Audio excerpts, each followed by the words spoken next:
This is Gray Man Media content. The concept of movement between certain points in time, or the parallel movement between different points in space by an object or a person, typically with the use of a hypothetical device known as a time machine. But is it just a theory? Today on Wolf Takes a Bite, we'll find out, as we talk about time travel? I climbed into the hills. I'm romantic. I would like Bigfoot to exist. One type is about 3 feet tall, very dark, not humanoid at all. Yep, lizard-looking. The creatures that I've seen mostly have been the greys. To the search for truth. Little grey men from outer space who actually abduct humans.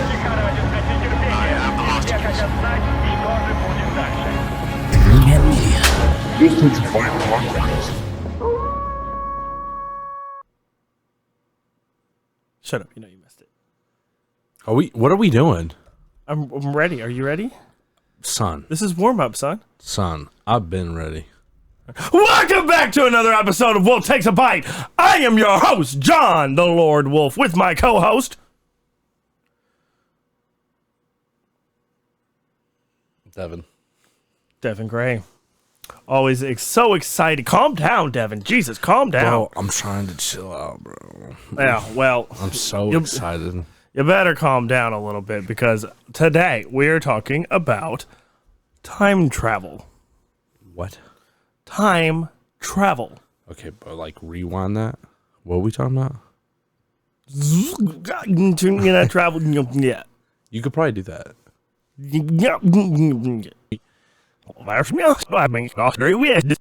Today we are talking about time travel. You should reverse your reverse and see if it if you're saying anything. Nonj. That's John backwards. I'd bet anything. Reverse that. Server.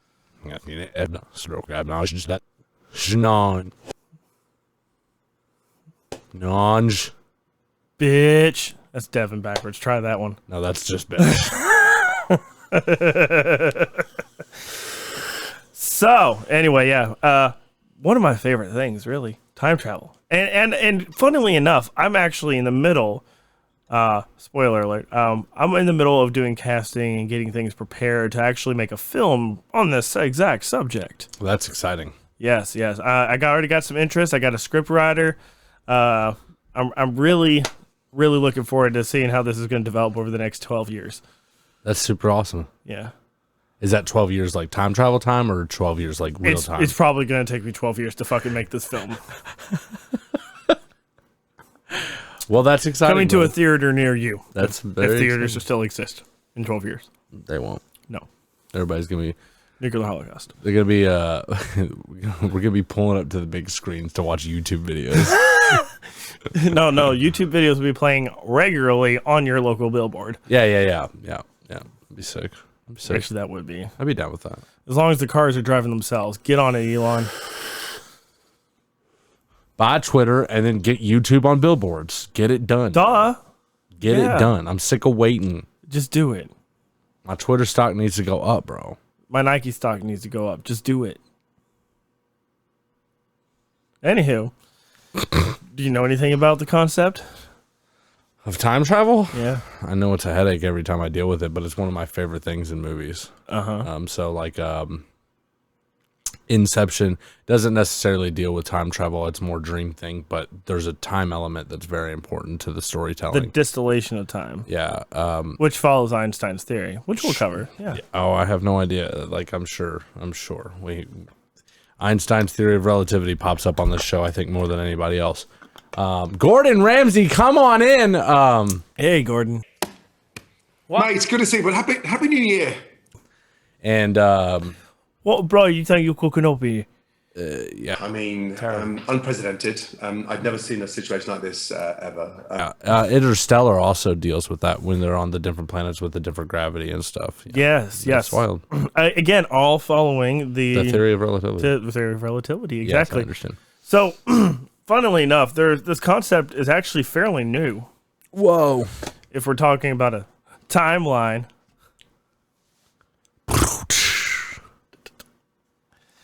Gotta do opposite what he says. It is Easter Sunday, Ostera. It is Easter Sunday. That is an absolute fact. It is Ostera. That's why he's so well dressed for our show today. Jesus rises from the dead today to feast on the flesh of the living. Yeah. That's how it goes. Or the theory of actually a cursed bunny. Right? Okay, no. So there was this bird that pissed off a god. Uh-huh. So the god turned the bird into a bunny. Oh, okay. That's why the bunny lays eggs. Oh, that's interesting. Yeah, never heard that story. I'm 38% through the Bible, so I haven't gotten to the New Testament where Jesus is a thing, so I haven't heard about the bunny bird thing. That's not in the Bible. Oh. You just mentioned Jesus. I just figured it was in the New Testament. It's in the original mythos. I'm stuck in the Old Testament right now. I'm nowhere near that, sir. Well, come on, millennial, get up here with us. Yeah. In the New Testament. And then eventually I'll get to Book of Job. Not there yet. Yeah. Just past King Solomon. Oh, Salmon? Yeah, Salmon. King Salmonella. I've made this joke a few times, but boy, when the Bible says the book of Numbers, they fucking meant the book of Numbers. They were not fucking around. Cubits, burnt offerings, fucking tabernacles. Yeah. That's the whole book. You can just skip it. You just learned everything in the Bible. Skip the Bible. That's the one I learned here today. So, speaking of skipping around. What a fucking reach. Did you pull a muscle reaching for that one? Some ancient myths depict a character skipping forward in time. Whoa. In Hindu mythology, the Vishnu Purana mentions the story of a king Rativa, who travels to heaven to meet the creator Brahma and is surprised to learn when he returns to earth that many ages have passed. Now, the Buddhist mentions that the relativity of time, as Suda tells one of the Buddha's chief disciples, who explains to the skeptic that Sisis is the time in heavens passes differently than it does on Earth. Japanese tales of time travel kind of relate to some of their earlier writings as well. Yoshiroma Taro, not good at Japanese either. We've learned this. I don't speak this shit very well. First described in the Book of Maishu, tells a young fisherman named Urashima no Ko, who visits an undersea palace.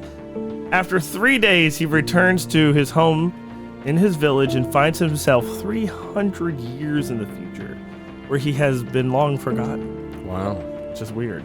So was that sentence. His house is in ruins, and his family has died. Now, in Jewish tradition, the 1st century BC scholar said to have stated that they have fallen asleep and slept for 70 years. When waking up, he returned home but found none of the people he knew were there, and no one believed his claims of who he was. But is this just fiction, Devin? Are these just stories and religious archetypes in a way that is just to build the story up so that it's more engaging for the reader? Is that all these Bibles and religious things is just a more engaging story? Yes. Probably so. But scientifically possible. Not the religious thing, but the time travel thing. Scientifically possible, but yeah. I definitely think they're yucking it up for their readers. Yeah. It's like New York Times columnist like just trying to type up the most crazy shit so people keep reading so he doesn't get fired. Yeah. Yeah, that's exactly what they did. That's all religious texts. At the beginning of writing itself. Yeah. The Bible, the Quran, Hinduism. So it's just fiction in a way to advance the story through lazy writing. Settled. Or is it just a way of depicting an endless age of a god? Ooh. That is possibly an explanation for aliens. Ooh. Or the alien god theory that the passage of time through interstellar travel affected these individuals via that recourse. Did you say aliens? I did. Bro, I'm on board. I'm bringing aliens into time travel. You know why? I'm on board! Because there's no explanation of other races being able to travel vast distances without having a delineation in time. No, for sure. Humans can't do that. Neither can an alien. Even at light speed travel. Whoa. You would have to go that distance, Whoa. and it would take you that amount of time. What about wormholes? Well, we'll get to that. Okay. We're also going to talk about the delineation of gravity versus black holes and why that affects on this planet. You can actually, did you know on Earth? Yeah. No, you're right, because it's actually, it's the speed of movement. The closer you are to a black hole, the faster you're moving. The entire planet would actually be moving faster. So your speed would be different. Or time is relevant or relative based on the speed that you're moving. It's relative on perspective. So if the time, if your planet is closer to a black hole and spinning faster, your time will be slower at that point. Sorta. Yeah, that's how it works. I'm explaining it poorly because I'm not a fucking astrophysicist, but that's how it works. Well, good thing we have one coming on the show. Gordon Ramsay, come on out! No, you've seen Big Bang Theory. Penny, come on down! Thank you. But I did get a big chill. I'm very gut oriented, and I do have a strong sense of what's right for me. And I knew right away I needed to make this show. The Big Bang Theory is obviously so funny, and if you were to watch any of those episodes without the laugh track, all the jokes hold up. They're so funny. Yeah, I totally agree. Oh yeah. Very early, it was funny. I don't remember who I was talking to, but I said I realized that Big Bang Theory is its own entity and its own planet, and there's no comparing anything in the future to that. For myself, other people might. It's for smart people. No, it's not. And smart people also get it. Smart people just roll their eyes every time they're like, oh, great, they had to fit X amount of sciencey words in every sentence. It's just science puns, despite the point. Y'all are not ready for 2023. Wolf Takes a Bite in 2023 is going to be crazy. Assuming he still wants to do it, but... If they let me out of the asylum again. I got big plans. Wow. You have plans? I wish I knew these plans. Well, let's call them hopes and dreams, not plans. Fair enough.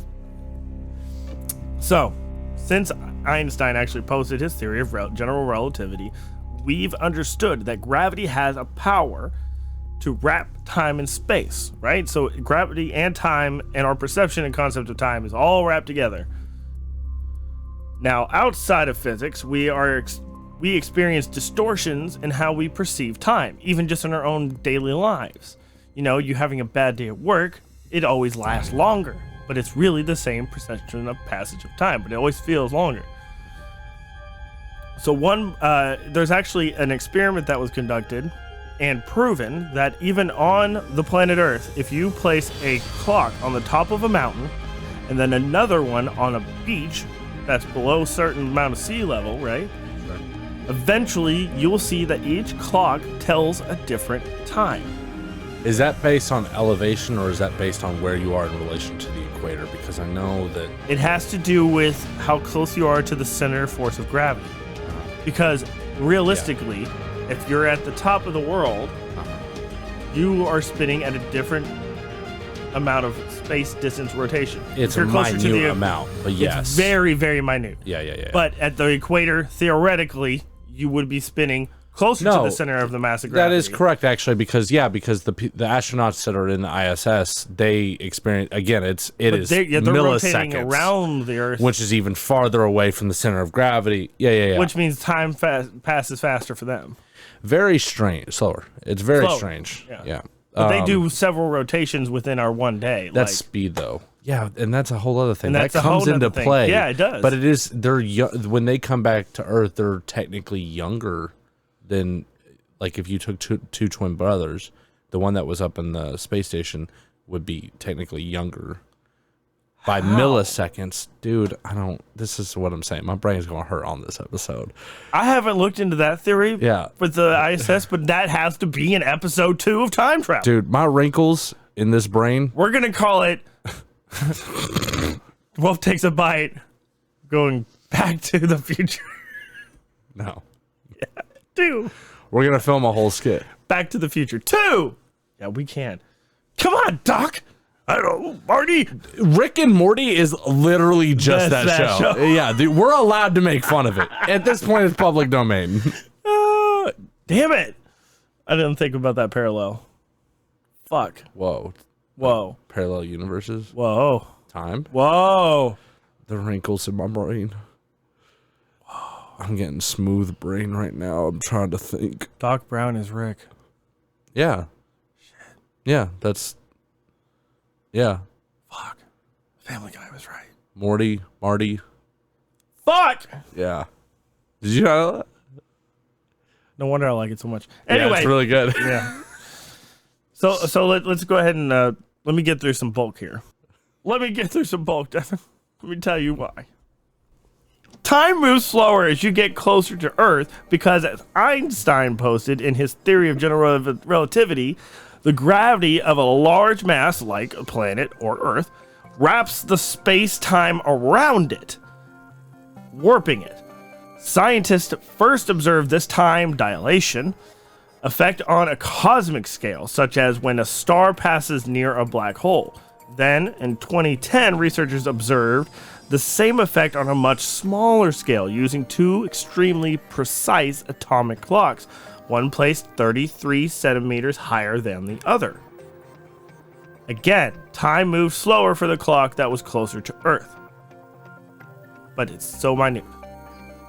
But you could, again, on this cosmic scale, if a star was to have a black hole pass through its system, it would completely change everything. Probably kill everything, but change everything time-wise. Yes. Yes. Theoretically, using the force of gravitation, you could go forward in time by a vast amount, which is really just slowing down your molecules and your space and letting everything else pass by, which is what a black hole would do. Now, the hard part is going the other way. Everybody says, oh, it'd be easy to travel back to the past making a time machine. No, that's the hardest direction to go. Yeah. You can't go back. You can only go forward, which is basically putting yourself into isolated stasis. That would be the easiest form of time travel that us humans could do. We can do that now, but the reason we don't is because we can't get back. Or if somebody did, like several people that I want to talk about in episode 3 or 2, whatever. I'm just saying. Somehow they made it back by going to the future. That's the only way you can make it back, is going far enough in the future where they figured out how to come back. To be fair. To be fair. To be fair. To be fair. To be fair. To be fair. To be fair. To be fair. To be fair. To be fair. To be fair. To be fair. There is a possibility of doing anything that we just don't understand. Because you're talking about Devin's theory of reciprocity, right? Where the tiger could come in and maul you at any second and jerk off in your Cheerios. No. That story gets worse and worse the more you tell it. No. But what I'm saying is like, go back 1,000 years, they would have never understood semiconductors or any of that kind of shit. So I'm just saying, imagine in 1,000 years how dumb we're gonna think nowadays humans were, or how dumb we could be in 1,000 years. Well, yeah, we could all be fighting sticks and stones very easily. I don't know what World War III weapons will be fought with, but I know World War IV weapons will be fought with stones and sticks. That would be dope. A lot less destructive. Yeah, we just got to destroy everything in the process. Yep. So anyway, basically the point is the time will pass delineatedly differently based upon your gravitational force. Now, in his book, The Order of Time, there is an Italian theoretical physicist, Carlo Rovelli, which, by the way, is probably one of my all-time heroes. See what I did there? It was terrible. I hated it. He suggests that our perception of time, our sense that time is forever flowing forward, could be a highly subjective projection. After all, when you look at reality on the smallest scale, using equations of quantum gravity at least, time actually vanishes. For like the instance, if you had a conscious level of our consciousness put into an insect or a small troglodyte, saying something that traditionally wouldn't have a perception of time, and suddenly got one, even in that environment, because of the massive amount of the scale difference between what we are and what they are, they would have no perception. They couldn't conceptualize that perception just based on their environment. Anyway, if I observe the microscopic state of things, writes Ravelli, then the difference between past and future completely vanishes. In the elementary grammar of things, there is no distinction between cause and effect. So why do we perceive time as flowing forward for ourselves? Well, Ravelli actually notes that although time disappears on extremely small scales, we still obviously perceive events occurring sequentially in reality. Now, in other words, we just basically observe our own entropy. You know what I mean? So that's like if you crack an egg, what comes next? You're going to scramble the egg. Right. We perceive time as something linear, not exactly jumps around. Because of our perception of what time would be. Theoretically, if you started put two pieces of bread and then some meat on the table, eventually that sandwich will be made. You know what I mean? That's the progression of common linear thought, because you see an order of events that are so regular that you know it's going to happen no matter what. Like when the sun sets, you know it's coming back tomorrow. Or when a car is driving down the road, you know it's going to move forward. It's going to another destination. There's always a and B point for time and for our perception in time. Sorry for my crude. Well, I had to try to think of on the fly like some. But that's an obvious thing though, because space-time is linear, at least as far as we understand it. Perceptually. Well, yes, but everything is up to our perception, so you can't really put that into things.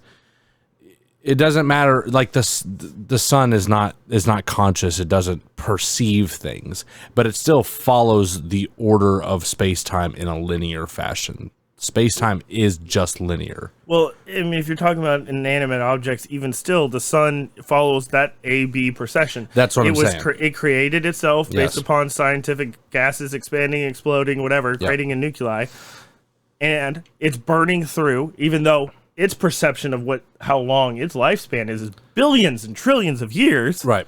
millennia, in our perception, but for the sun, it's just non-existent. On a universal scale, it is so minute. One star. I understand. It's so minute.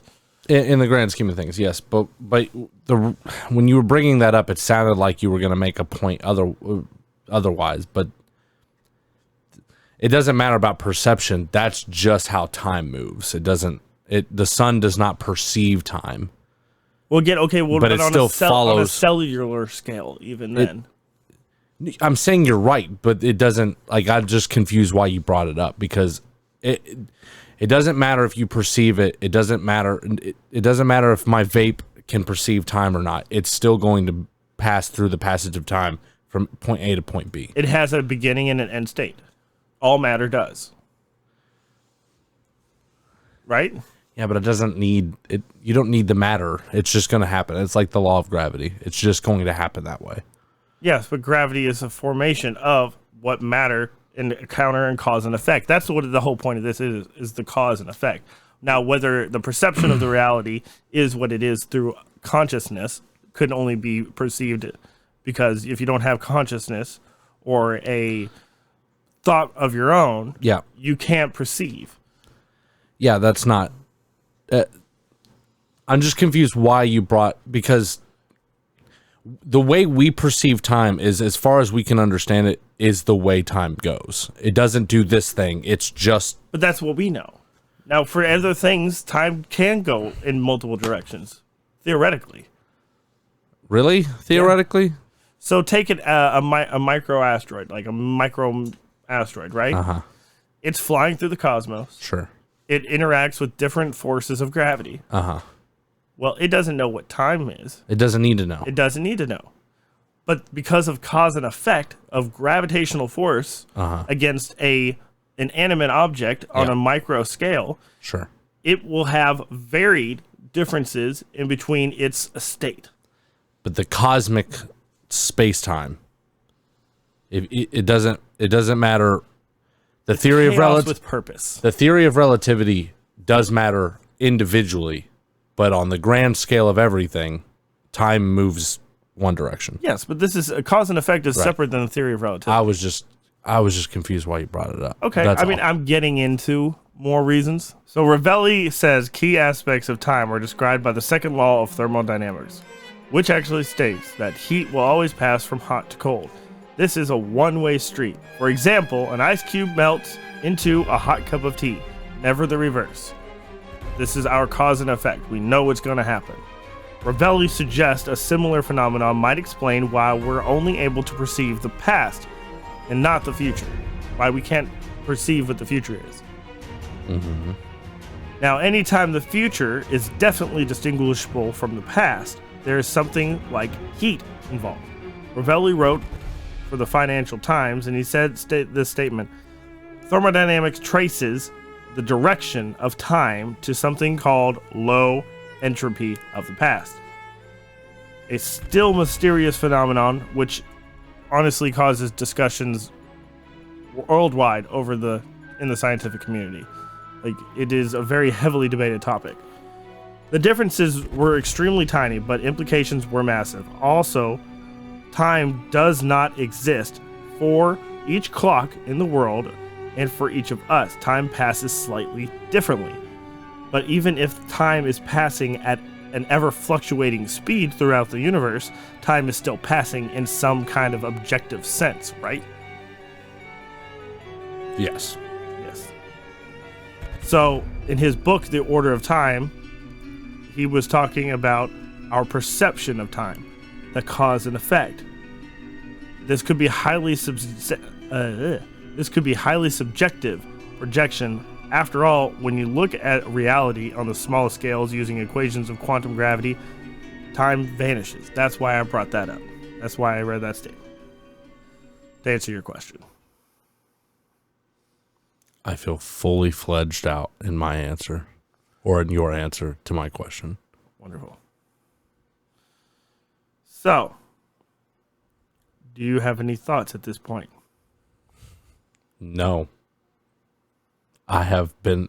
my question has been answered. To Ravelli. I plan on reading his book. I'll put it on my list. It's a good book. I'm sure.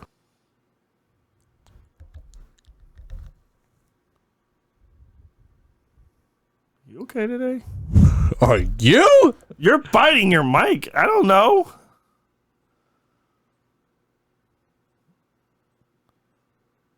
Okay. Wish I had a time machine right now. So, where would you go? Well, probably to after this was done. I was thinking Germany. That's a place, not a time. You didn't let me finish. I'm having a great time, man. Time doesn't exist. Sir, that you just dismantled your entire show just now. No. That was in the statement. Time doesn't exist. It's all perception. But it's not, though. It is. No, because scientifically... What do you mean? See, this is what I needed. Oh, the thing I was trying to do earlier? The time moves. It doesn't matter. It doesn't exist. Time for you is different from time for me. I could be in a hurry, you could be relaxed. But time moves differently. But if it doesn't exist, that's not true. What do you mean by that? I mean exactly what I stated. Like, describe you being in a hurry if time doesn't exist. Because it's different for me. But how is it different if it doesn't exist? It's a perception. Dinosaurs are different to me than they are to you. What does that mean? That's different. Why? Because they don't exist? Yeah, actually. Because they actually don't exist? Yeah. As opposed to time, which obviously does exist. Does it, though? Press pause. I want you to press pause on the click remote right now. You can't. Why? Because time doesn't exist, Uh-huh. and everything has an A point and a B point. We're just racing towards our deaths. and timing it. So we're moving through Space. Yeah. So space is just paused. In order for there to be motion, there has to be some kind of. Nope. There has to be heat. Sir. You don't think you're not generating heat? So if I take a rock and I push it, roughly how long? Like, okay, let's say a 10-foot hill. Push a rock down the hill. How long roughly would it take for it to get down the hill? It depends where the hill is. Okay. Pick a place. Here, Kentucky. Okay. Down where we shot the werewolf thing. Yeah. Down that hill. How long do you think it would take? It would take a different amount of time every time you pushed it. Okay, but give me an average, roughly. You can't. Why? Because. Mathematically, you can't get an average? What do you mean? What do you mean by that? Exactly, yeah. What? If you do any experiment with a different result numerous times, if you use a very simple mathematical equation, you can get an average. An average is not hard to find. An average is only taking a small cross section. Now, if you push that rock several thousand times a day over billions and trillions of years, it's going to take a different amount of time. And you're telling me you can't take all those numbers and use division to find an average? How far past the decimal are you willing to go? I'm not looking for an exact number here. But that's what I'm saying. I'm not looking for an exact number. Decimal, because if you want to say time is a point, two digits. So that is our cap. That's our perception. Yeah. Because no, that's we just can't for the sake visually of this perceive argument. anything past For the sake that. of this argument. Well, yeah, because you can't visually perceive anything farther. But no. Answer the fucking question. How many seconds? You can't measure. Don't even farther. worry about. Don't even worry. You can't measure it. How far past a millisecond can you measure? That's irrelevant. We're not. For the sake of this argument, we're not going to involve that part of our math. But it's part of the math. Sure, but we can't. When we're talking about the vastness of time, and that's what he was saying on the smallest scale. How long have we been doing this episode? However long I edit it to. But how long? Right now we could be at 10 minutes. How long have we currently been doing the episode? 41 minutes. But time doesn't exist. Nope. You can't measure how long we've been here because it doesn't exist. Right. Okay. Yeah. What are you saying to me right now? So what I suspect is that what we call the flowing of time, as you're referring it to, has to be understood by studying the structure of our brain rather than studying physics itself. That's fair. Evolution has you can make that argument about anything, though. Yes, and evolution has shaped our brain into a machine that feeds off memory in order to anticipate the future.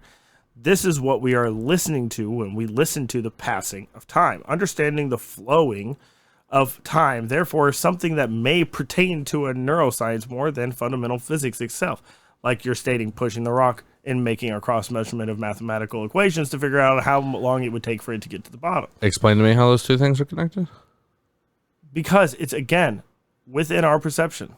Okay. If humans weren't around and there was nothing to perceive time, you're telling me time would just stop. It would cease to exist. It would cease to exist, yes.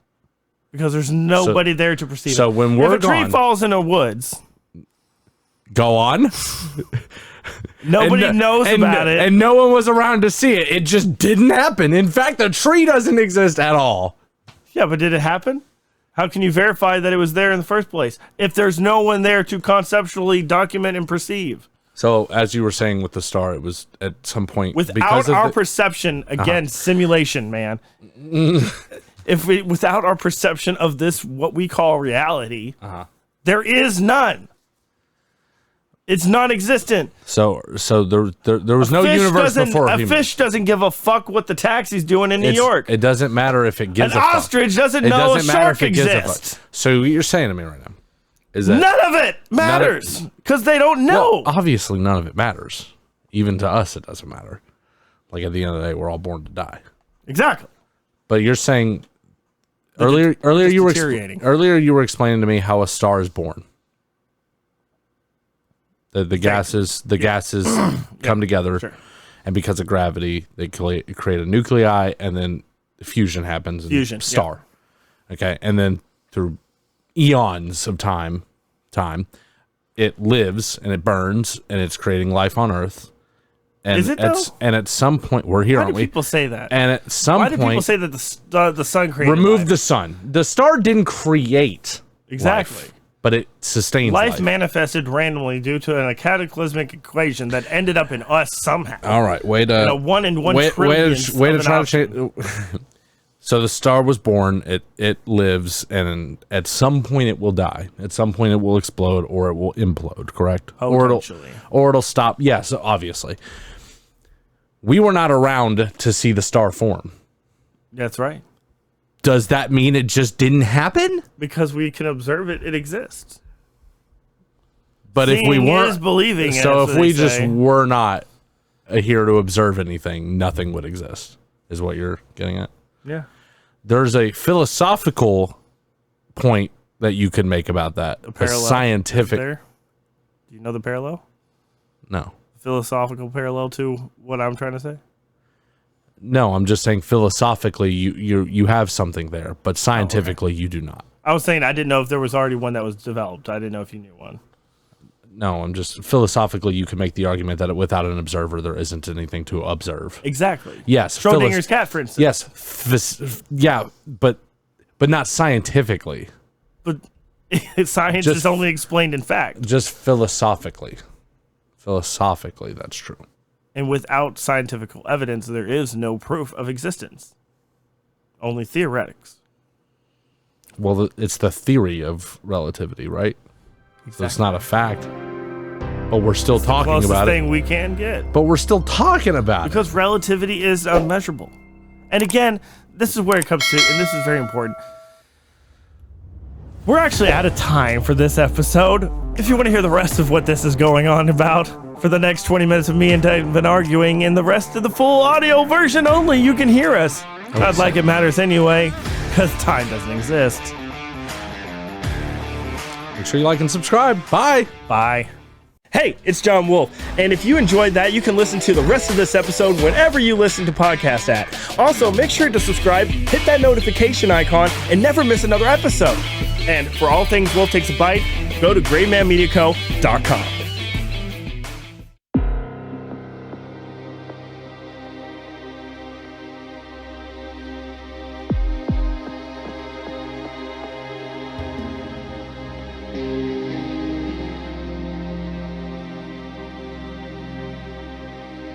Mm.